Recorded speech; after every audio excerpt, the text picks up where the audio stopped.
দুনিয়ার ইনিংস শেষ হয়ে যাবে। শাইখুল হাসান মাহমুদুল্লাহ হিন্দ রাহমাতুল্লাহ আলাইহি তিনি বলেন, হে দুনিয়াবাসী,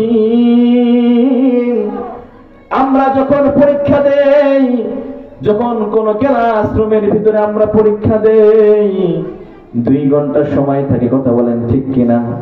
ওই 2 ঘন্টার ভিতরে তুমি যা লিখতে পারবা, ওই 2 ঘন্টা সময় তুমি যা কলমে লিখবা, ওই 2 ঘন্টার ভিতরে তুমি যে জিনিসগুলো লিখবা, ওই 2 ঘন্টার ভিতরে তোমার আমলগুলো, তোমার রেজাল্টগুলো সাররা দিবে, কথা বলেন ঠিক কিনা?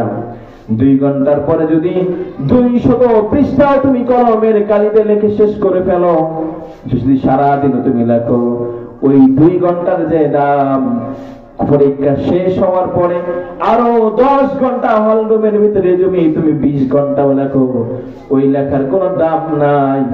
একই জায়গা, একই ব্রেঞ্চ, একই জায়গায়, একই সময়ে, একই টাইমে তুমি লেখলা, ওই টাইমের পরে যে 2 ঘন্টা তোমাকে বেঁধে দাও দিয়েছিল, যে 2 ঘন্টা সময় তোমাকে হাতে বেঁধে দিয়ে দিয়েছিল, এই 2 ঘন্টা যাওয়ার পরে যদি 20 পৃষ্ঠাও লেখেন, কোনো দাম আছে?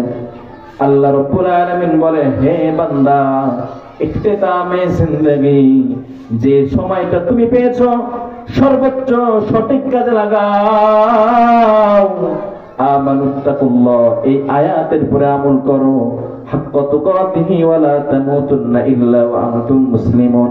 এমন ভাবে নিজের জীবনটাকে সাজাও, যে জীবনটা পরিপূর্ণভাবে, যে জীবনের ভিতরে পরিপূর্ণভাবে আল্লাহ রাব্বুল আলামিনের ভয়। কেমন ভয় করবা? এমন ভয় করো, প্রকৃত ভয় করো, এমন ভয় করো মৃত্যু এনি টাইমে আসতে পারে, কথা বলেন ঠিক কিনা? মৃত্যুর কোনো সময় লাগবে না, কোনো